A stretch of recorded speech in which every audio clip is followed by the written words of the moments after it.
How many of you know that song? I'm sure most of you do. If you're my age, or even if you're a kid as young as my kids, you know that song because it's the song Roundabout. Well, I had the great pleasure to interview the co-writer and lead singer of Yes, Jon Anderson. Here's my interview.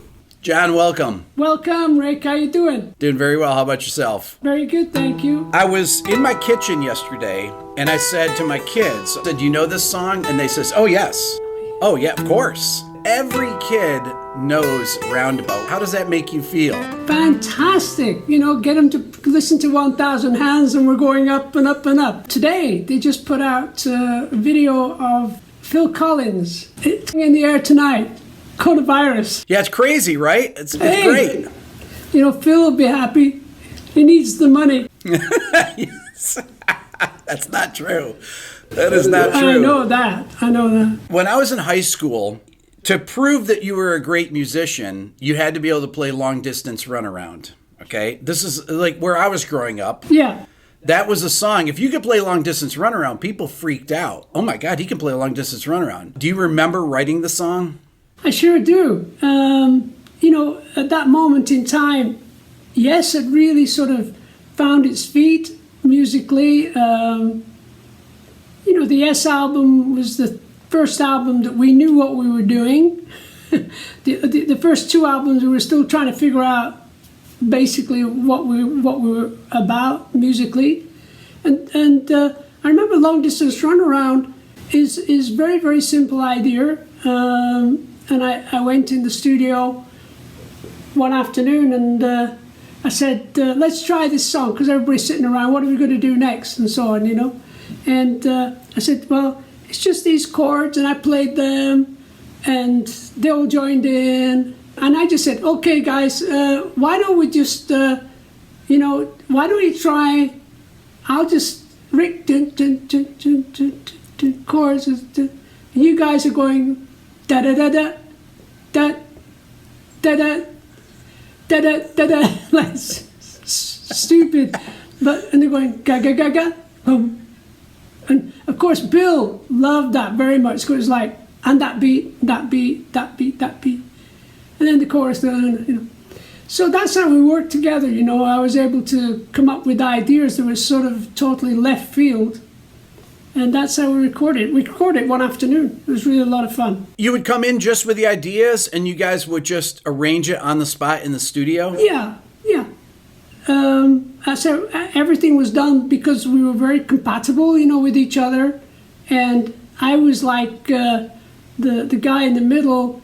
I could hear stuff while they were learning stuff. And I heard the next part and then sang the next part to them. And then, you know, the idea is like playing tennis, you know, you send an idea out and then it comes back with another idea, and before we know it, we're all recreating ideas and making them sound better. And, you know, it's really fun working with musicians that way, especially a group, you know, a group of musicians. And I was very fortunate to work with fantastic musicians all my life, you know. When you were recording back then, you know, for example, you would record multiple records. In 71, you had 2 records come out in the same year. And that was actually common back then, right? Yeah. Creation, you know, music. See, Steve joined the band and all of a sudden I had a writing partner. I would write with Chris, but it was very spasmodic with Chris. But with Steve, he was a master of chord ideas, progressions and riffs and things. So we were writing, whenever we met, we'd write something in the studio. Oh, we'd write some stuff, and then we'd write something else in the cafe, you know. And on tour, a lot of things that happened musically with Yes was on tour when you've got plenty of time after a show or a day off and things like that, where you sit down and you start writing together. And I would sit with Steve a lot, you know. And then Chris would come in. And Chris was this sort of very interesting musician that he was so melodic on his bass that sort of helped my vocal so much. And then he'd sing along with me. So because me and Chris started the band, we were the integral part, the yin and yang of the band. And no matter who came in, we were still the yin and yang of the band, you know. Can you talk a little bit about recording back in those days, what the process was like? If you think about it, you know, we would record Yours Is No Disgrace, and it's in 7 sections. So you record one section at a time. Same with Close to the Edge. You know, Close to the Edge was recorded in maybe 20 sections. And you have to have a really good engineer, and we were lucky we had Eddie Alford, who was like a number 6 musician in the band, because he was a musician as well as an engineer. Yeah. And we have stories that kind of get funny, because he put together a 2-minute idea, and then you talk it through, and then the band start rehearsing it, and I'm listening and saying, yeah, that's right. Oh, Rick, can you, you know, or, no, that's good. Good, yeah, and I'm thinking about the next part, because I've already worked with Steve on the next part, the next bridge, if you like, you know. And so you do it in sections, and then. And would you mix them down and then assemble them in one reel? Yeah, the idea was you got 24 tracks in those days. You had 24 tracks and of sounds, 24 layers. So you finished up with 24 tracks that you would mix together. The bass come up a bit, vocal more, so like that. Always. Yeah. And then you do a mix, and it's on a 1/4-inch tape, like that. And then, you know, Eddie Alford would put that tape on a reel and put it to one side, and then do the next part, put it to one side. So we finish up with a stack of 1/4-inch tapes. Then you start sticking them together with super glue. No, sellotape. So I always wondered that if you would actually record them in sections and then put them together like that. It's great. Yeah. But you really got to a point where the band really performed that 2-minute idea really tight, you know. I remember the beginning of Close to the Edge, because me and Steve had already sort of found our way in structure of it. I had a certain song, and then Steve had Close to the Edge, round by the corner, and I sang Down to the End, round by the river. And then I said, change key, and it hit another chord. Seasons will pass you by. I get up, you'd find the chord. I get down. Now that it's all over and done. Okay, that'll work. So you work that out, and then you bring that to the guys, because they've been working on something else, an intro section, you know. And we got the next section, and it would be like tennis. I kept thinking of musical tennis, you know. And you do a bunch of takes. You get one that really everybody agreed upon was the right one. Except Chris. And then you would, except Chris. Chris was always saying, one more. I said, but we've done 13. The second one was brilliant. Just one more. Okay, Chris. And you'd go back in, John, and listen to these, right, in the control room and say, okay, I like this one, I like this one. Would you guys argue as to or would you pretty much agree? Never argue. More discuss. You know, you say, well, what's the point of doing another one when that number 3 was amazing? Okay, we'll do one more. And then it just happens that other one, the next one we did was fantastic. And said, okay, that's enough. And that's a full afternoon's work, you know, for a 2-minute piece of music, you know. Can you tell me a little about when you would do your vocals and do harmonies and how you would record those? Would you be in an ISO booth? Would you guys and then when you did harmony parts, if you had multiple people singing, would you sing around one mic, or would you just do all the overdubs? How would you do it? Yeah, we tried singing around one mic now and again. For effect, more for effect of the sound of the voices, and you could track it and track it and track it, and then squeeze it down. Seeing all good people, to, you know, as many voices as you can, you know, for that. But when we got into the you know, the harder work was when I would then go in early at 10 in the morning and do my vocal. By the time they came, I'd done my vocal. and then they could, Chris would add harmony, and then Steve would come in and do his harmony. And it was a very methodical way of doing things. Nobody was sitting around judging, you know. It was a very kind of unique moment in time to make sure that, I think it wasn't until Fragile, maybe the Yes album, Fragile, I felt, gosh, I'm singing pretty good now. Before then I was very shy, being in a studio, my voice not sounding as good as I hoped it would be. But by then I felt really confident, you know. So I'd go in there and sing my parts in the morning, and which I do every morning now anyway. I do the same thing. And by the end of the experience of a piece of music, just being able to sit back and watch Eddie Alford mix it, and we'd sit back and listen to everything on the big speakers, heaven. It's like being in heaven, musical heaven, you know. There was one funny time though. We were finishing off Close to the Edge, and you know Close to the Edge, the song? Of course. And yeah. there was, it comes out of the organ, Rick Wakeman solo, and then it goes into the next stanza, you know, and da da da da da da da da da da da da, and then it goes in Close to the Edge, round by the corner. So we'd done everything, the solo, then the stanza, and according to the man who showed his eyes stretched on into space, he turned, you know, and then it goes into the big song at the end. And what was happening by then, Eddie Alford was doing quarter-inch mixes, and there must have been about, I don't know, probably about 10 strips of tape, and they were very long, so he used to hang them up on the wall with some sellotape, you know. So he had all these strings, and he had all numbered and everything, so I knew where he was going. And it was a Friday night, and the cleaner, Lizzie, who lived next door, and this is at Vision Studio, Lizzie next door comes in and starts sweeping up and cleaning up and get out the way, kids, get out the way, you rock and rollers, you know. And so she went out, and we just had that last chorus to edit in with a quarter-inch, and Eddie's looking for it, and he can't find, where's number 27? Where's number 27? I put it up there, and we looked around on the floor, and somebody said, well, Lizzie just cleaned up. And I said, oh my God, it took us about 4 hours to mix it correctly onto quarter-inch.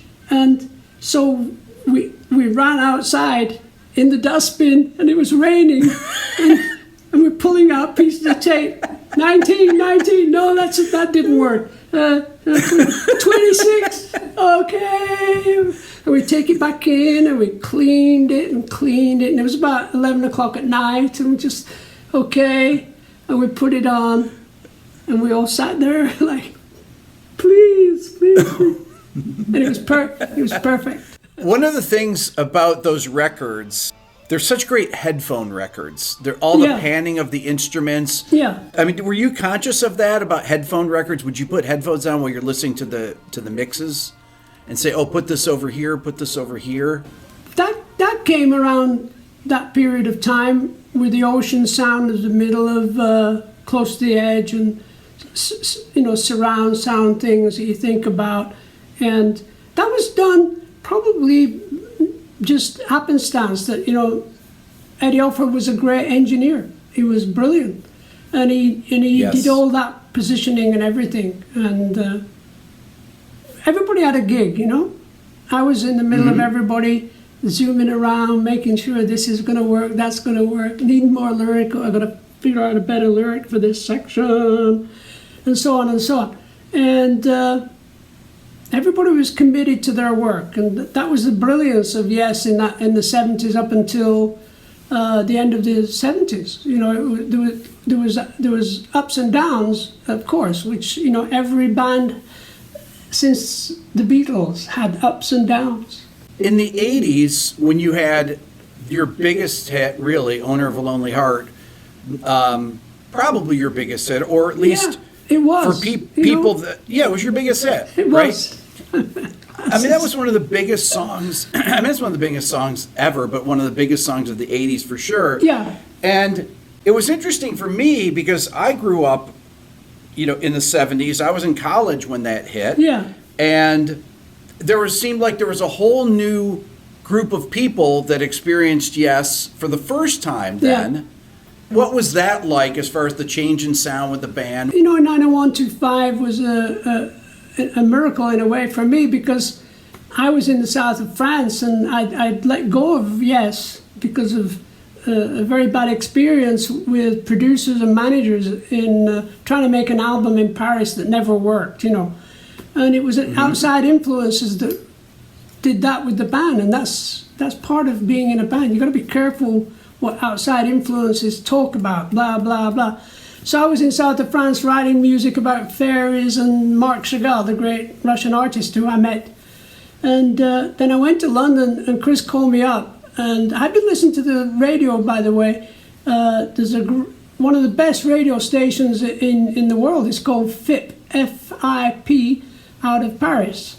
And they were playing these records from a guy who Malcolm McLaren, who was the manager of Sex Pistols. And he did an album called Duck Rock with Trevor Horn. And Trevor Horn was the bee's knees as a producer at that time. He was having hit records, and he tried to be in Yes for a while, which really not the best gig for him. And he had started working with Trevor Rabin, Trevor Horn, Chris Squire, Alan, and Tony. They'd been calling themselves Cinema, and that's when Chris called me and said, do you want to listen to some music? I said, yeah, I'm cool.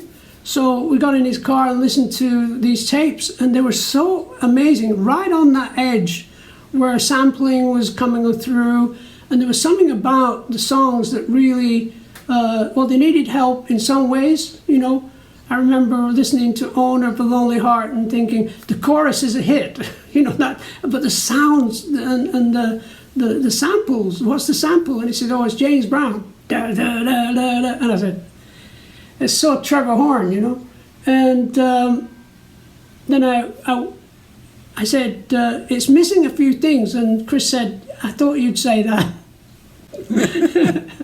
Would you be interested in singing on the tracks? And I said, well, yeah, I would. Because I think the production is amazing, to be honest. I think the production is a unique energy.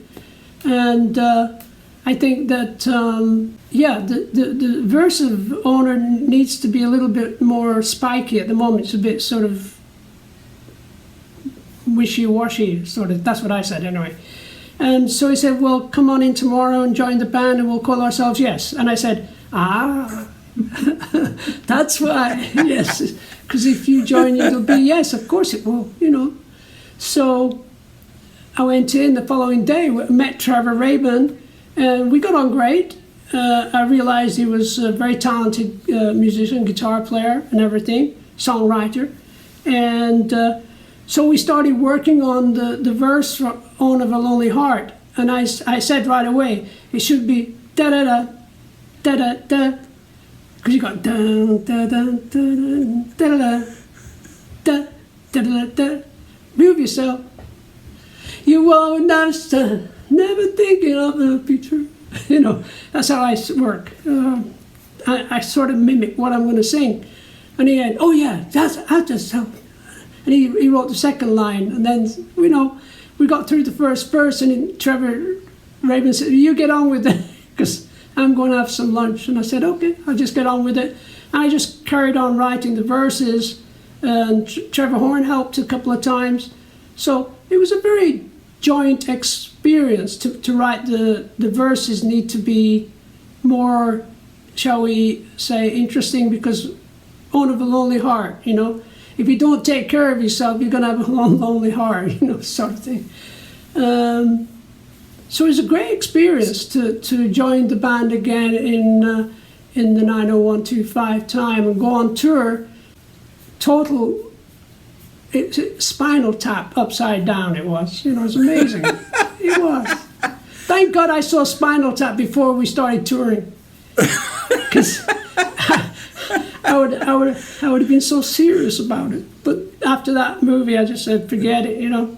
Did it surprise you that that record was such a massively big record? I just knew the owner was a hit, and it's a question then of how they're going to project it. And you know, we had a couple of guys came along and make a video on top of a skyscraper in London, and we're all dressed up in suits, and then we become eagles or snakes, and it's kind of a fun video. And I thought, well, the new world is MTV. And of course, that was the 80s, MTV, and you know, that was a great experience. You know, the touring of the world and everything with that album, and you get treated with obviously great respect wherever you go because you're a rock star, which is something goes over my head, you know, because I was actually on tour of the 90125, I was still working on music and discovering new ideas about music that I wanted to create. And so I didn't sort of lock myself into the yes cage, if you like, and I'm yes, I can't go out, I can't dream anything else, you know. That I do all the time. I'm always thinking of new ideas and new music. Jon, when you come up with an idea now, for example, yeah, do you have a rig that you use that you or do you use voice memos? Let's say you have a melody idea. What do you do? How do you put it down? How do you keep track of things? You just remember.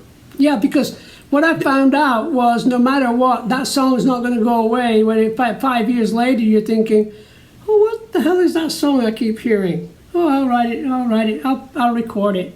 And you know, you come back later with the music that you wrote. I've just finished a piece of music for Christmas that I wrote 1981, and it's a sort of orchestral piece, but I'm putting lyrics to it now, just trying it out, just for a gift for all the fans, put it on YouTube. Does it ever occur to you that you've written some of the biggest songs of all time and that have been played on the radio forever and that still get played on the radio all the time? How does that feel, or do you not even think about it? No, the longest songs, yes. Some of the longest ones, but that's all the Beatles' fault because they did Hey Jude, and you know, they did a 7-minute piece of music that was a hit, and maybe want to do a longer piece of music, you know. Okay, yeah. Did that actually give people a license to have longer songs that got, you know, that you could actually have radio songs that were longer? Yeah, the Beatles changed the world. You know, musically speaking, it's a natural thing that happens anyway.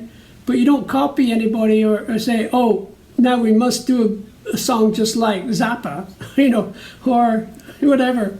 No, it's not something that was part of our vocabulary in the band. But me and Chris, we first saw King Crimson, their first gig at the Speakeasy, playing their first album in the Court of the Crimson King, and I looked at Chris and said, we got to practice better, because these guys are amazing. And then maybe 5 years later, we were on tour with the Kinks in America, and the opening act was Matt Vishnu Orchestra. And I looked at Chris and said, wow, we got to rehearse better. Because they were unbelievable. And there's always that learning curve that, you know, you listen to the band, when the band came out with their album from Big Pink. The sound of it. Beautiful. The sound of it. But the sound was unbelievably real. We were into reverb and you know, and there was like straightforward, in-your-face sound music, right from a room in Woodstock, and the songs were immaculate. And that happens at least every 6 months. Something will come through to me, and just go. A musician needs that kind of help on a regular basis. I was just watching Ravi Shankar with Anushka from 3 years ago. just blows your mind, the kind of music that's around us all the time, and just makes you want to be a better artist, and that's what it's all about. Tell me what you're working on right now, Jon. You have a new project you've been working on? I've been working on a couple for years. My son Damien, I was talking to him one day, he lives in London, and he said, "Dad, you know Elias, your first solo album, why don't you do Son of Elias?" And that was 15 years ago. And I started sketching out a piece called Zamran, the Son of Elias. And it's all about the creation of the planet Earth, you know, in terms of the creation of the planet, you know, how it works and stuff. And it was something that I started doing and then doing and then stopped and doing and stopped. And now I have about 4 hours of ideas, and it's very hard to piece them together because it's not ready yet, you see. It's like baking a cake, you know, it's not ready until it's ready, and be careful you don't want to burn it. And other than that, I've been working on another project that I really love very much. Actually, you can YouTube Jon Anderson Joyfulness, and it's 4 pieces of music that I created just before I went on tour last year with 1000 Hands Band. And I just did this music 1 week, and I just like it very much. And I started writing lyrics and songs within the music. So there are 4 pieces that are on YouTube. And my friend Mickey Byrne has done some beautiful videos on them. And so that's another project that's slowly cooking. What do you think about things like streaming now, streaming music? Excellent. And you like streaming, but what do you think about the album experience, you know, of actually having an actual physical album that you flip over, that you read the album covers, and you know who is in the bands, Yeah. you know who produced it, you know, Yeah. there's artwork. Artwork was a huge part of Yes. Yeah. Right? The album cover was really, you guys mastered the album cover. Yeah, well, we weren't the first, of course. You know, the Beatles did it, Pink Floyd did it, Tommy. You remember when Tommy came out? God help. Yes. Oh boy, we'd just been on tour a year earlier. Yes, it just started, and the first tour we ever did, real tour of England, was The Who, Rod Stewart and the Small Faces, Joe Cocker. I was mesmerized by Pete Townsend and The Who and Keith Moon, and oh my God, they were amazing. I was mesmerized by everybody. And then towards the end of the tour, Pete Townsend comes over and says, "Jon," and I look up and say, "Pete Townsend's talking to me." "Yes, Pete." He said, "Like your band, nice band." I said, "Thank you, Pete. I'm making an album." He said, I'm doing this album about a blind, dumb, deaf kid." And I said to myself, Pete Townsend is talking to me.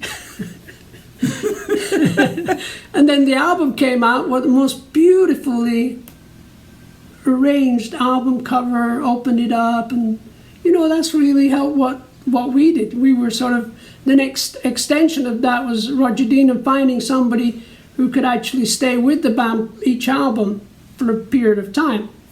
And it worked.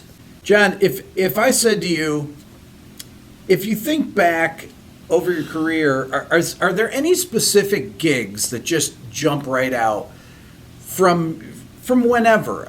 Is there things that happened on gigs, or can you say, I remember this one gig in 1973 here that this was a really special gig? There were so many. One or two do stick out because we played in front of 130,000 people in Philadelphia at the Soldier Field, or I think it was not Soldier Field, something like that, Memorial Field. And the opening act was "Want You Show Me the Way." That guy. What's his name? Pete Branton, great guy. I mean, he was brilliant, and he opened up the show, and then we went on stage in front of thousands of people doing Gates of Delirium with laser beams. It's like, take that, suckers! You know, thinking, I wonder if they're going to like this. Gosh. But we had a great time. I remember one time we toured with the Eagles, their first tour. And, you know, we got friendly with the Eagles, and, you know, we took them out for dinner the night before the last gig. And we played our last show and came off stage feeling really good. And backstage, it was all dark, and the roadies had these flashlights saying, "This way, guys, this way. The lights have gone out. Don't worry, it's the electricity problem. This way." And we're going down this corridor, and there were just flashlights everywhere. And then it put us in this big room, and then it all went quiet.